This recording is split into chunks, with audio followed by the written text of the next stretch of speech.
Hi, everyone. I got a play tonight in the West Coast Conference. It is Loyola Marymount plus 11 against BYU. The total is a monstrous 169.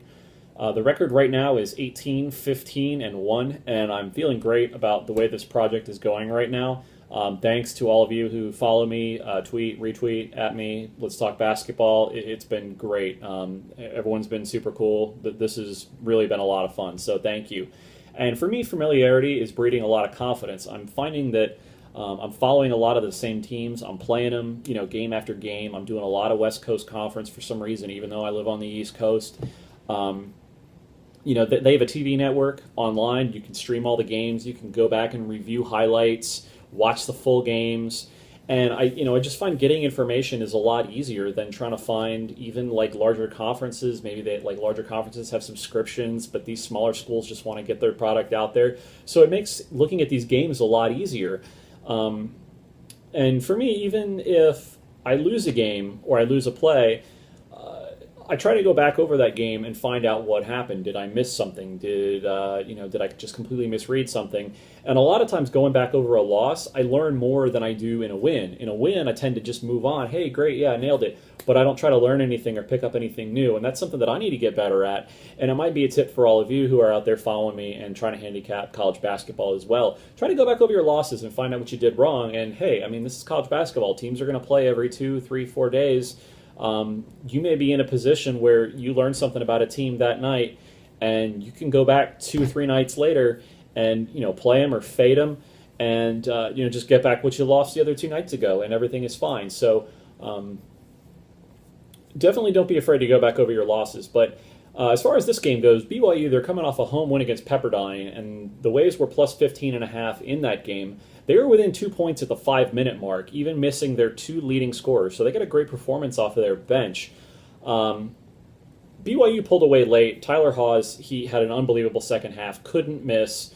But BYU kept him in it with 11 turnovers in the first half.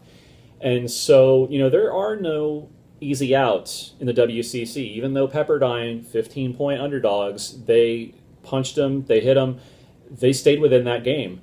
And Gonzaga last night got trucked at Portland. There are no easy outs in this conference. And so I think BYU starting to realize this. They had some early losses early in the season. They lost to Loyola Marymount earlier in the season.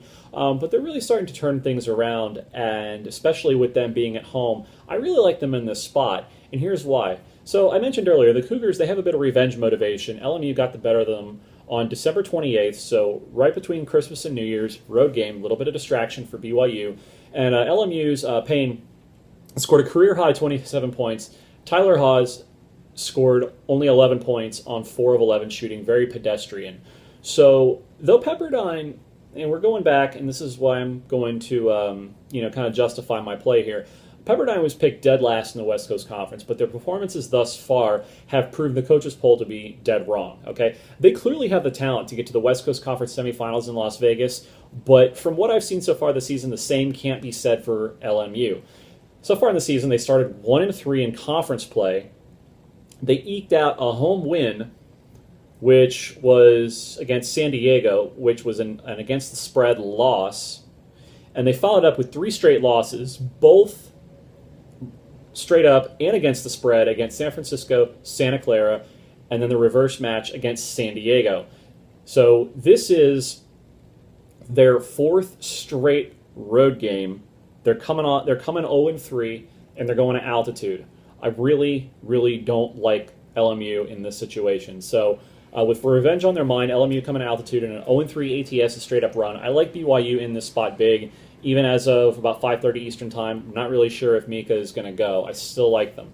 So I've got a second play in this game, and it's under the total. And here's what I found. LMU in their 3 conference road games this season is scoring an average of -3 points per game, below their opponent's scoring defensive total. So BYU, their opponents are averaging 73 points per game in conference. So even if we generously make LMU's number right around the 73, 75, even if we have them performing well above, punching over their weight, let's just say they get up for this fourth game in a row at altitude on the road in a tough gym. Let's just say they get to that 75 or 76. If you still add the 11 for the spread, we're still under the total. So if BYU just completely trucks them, runs them out of the gym, 93 to 75, okay, we're still going to get an under in this game. So we need an absolute barn burner in this game for both teams to just completely shoot the lights out. And, I just can't see it happening. So, against Pepperdine, total was 160. They got under it by about 5 points. And I think Pepperdine is a much more talented team than LMU. So if you're going to give me 9 more points in this game, on a game that a couple nights ago covered under by about 5 points, I'm more than willing to take that. So the 2 plays for this game, BYU minus 11 and under the total of 169.